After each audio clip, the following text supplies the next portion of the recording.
Houston is the beating heart of a sprawling industrial region with a busy port and one of the largest concentrations of petrochemical facilities in the world. That's made a lot of people very rich. And it's polluted our bayous and bays, contaminated our soil, fouled our air with smog and toxic chemicals. It's made a lot of people very sick. One Houston community of color after another has been besieged in the same way by the same things. The dumps end up in Sunnyside, not Bel Air. The refineries ring around Manchester and Galena Park, not West U. The concrete batch plants pile up in Acres Homes. The freeways infringe on near North Side and Independence Heights. The impacts, they accumulate. In 1979, Dr. Robert Bullard, the sociologist at Texas Southern, started making the connections. Using color-coded maps, Bullard and his team charted waste disposal in the city. While only a quarter of Houston's population was black, all 5 of the city's landfills were located in black neighborhoods, along with 6 of the 8 city-owned incinerators. This research was key in identifying what today we've come to know as environmental racism. These communities were intentionally exposed.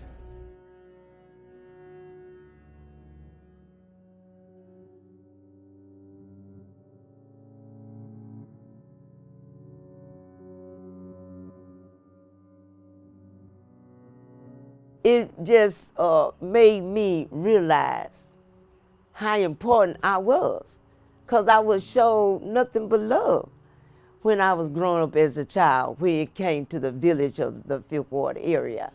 And that's what we was. We was a village, you know, that we did not have to worry about children. Children, you know, played and they ran from neighbor home to their own home. They play in the neighbor yard and they play in their own yard, and you could know that somebody was looking after them.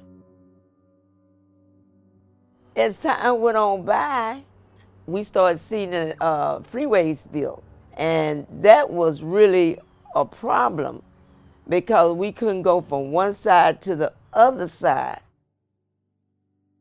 Suddenly, the air was not the quality that we had before they built these freeways.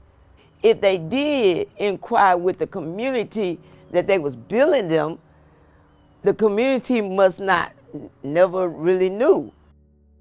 In the 1930s, her neighborhood was labeled by the federal government as hazardous. Maps showed banks where to invest and also where not to. Redlining, it was called. Intentionally depressed land values made it cheap for polluters, and the residents' health and wealth suffered.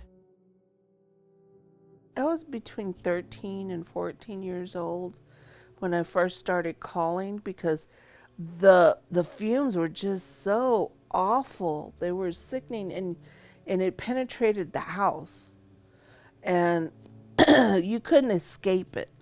It was so bad, it made me nauseated. Literally, it was just this god-awful smell. So I had to do something. All you could see was the black smoke and stuff in the air that used to choke us. It was kind of like a gas, and we didn't know what it was, but our mom used to make us come in the house when it got real tough out there. In April of 2004, Alice's father, Joe G. Torres, was diagnosed with cancer. By the time he was diagnosed, it was terminal cancer. It was all in his bones. It was in his spine. It was in his skull. I mean, it was horrible. By the time I discovered it, because I had to find it, I had stage 4 lymphoma.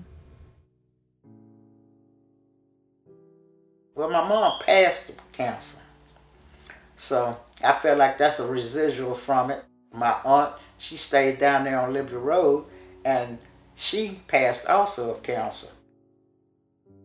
Were we exposed to chemicals? Absolutely. Obviously that affected us in some way. We were exposed because we were deemed expendable because it was black and brown people. That is, to me, it's not even a question. That's why. Houston's historic Third Ward is home to a vibrant visual and performing arts scene, and Emancipation Park, a park founded by once enslaved persons, which hosted the first Juneteenth celebration. George Floyd also grew up in this community, and the same systemic racism identified in the Fifth Ward and Kashmere Gardens communities is manifested here, along with segregation, Jim Crow, racial terror, freeway development, underinvestment, over-policing, and now, gentrification. The most central topic to all of this has been decision making. There's no sort of community when you have all these big money organizations who are coming into a place and acting as if the people who are presently there don't exist. But that's a problem all over the city. People treated as though they don't exist, as though their lives don't matter. I guess when a person, fight to be human, that takes a lot out of you. And sometimes you just say, I'm just going to give up. I'm going to mind my own business. I don't have anything that I need to do with my neighbor or my community. And I just shut the door and leave the outside out there, and I'm inside with my family. Natural disasters like 2017's Hurricane Harvey, which resulted in citywide flooding, and pandemics like that of COVID-19, which has devastated globally, only reveal exactly what these communities have been trying to tell us for years. There is no equal about any of this. And I've been here for about 15 years on this property, but my parents own the property. It's been like 50 years that we own. It's not in great shape, but I'm gonna salvage it and keep it. The property damage, the mold, the repairs that needed to be done, finances that weren't there. So we had to reach out to sources, and in the process of reaching out, that's when I found out there was a lot more other people in my situation that were doing the same, trying to get help. One day somebody said, let's get together and talk about it. So we met at the church, invited as many people that wanted to come, and people were talking about how they were feeling and what condition they were in, and we started from there. While they was working on the house, that we started talking, and they realized we all realized that I still wanted to fight. I still wanted to change things. I still yearn for a better world, a more equitable world. And our house still, I know it looks like it's done, but our house still isn't finished. I'm still trying to get the city of Houston to finish our house. We still have some work to do.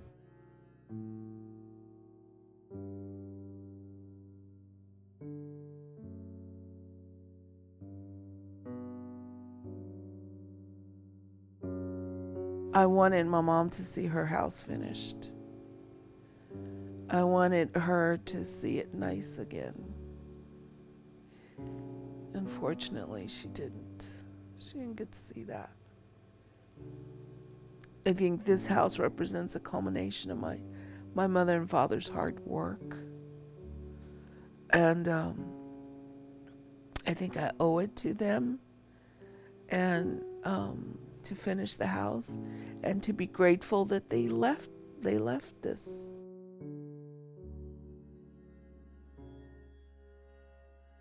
What's been so beautiful is to see the grace of many of the older organizers, because they have no interest in breaking things, because they know to transform the relationship between residents and big developers and the city is not necessarily dependent on breaking things. Does that make sense?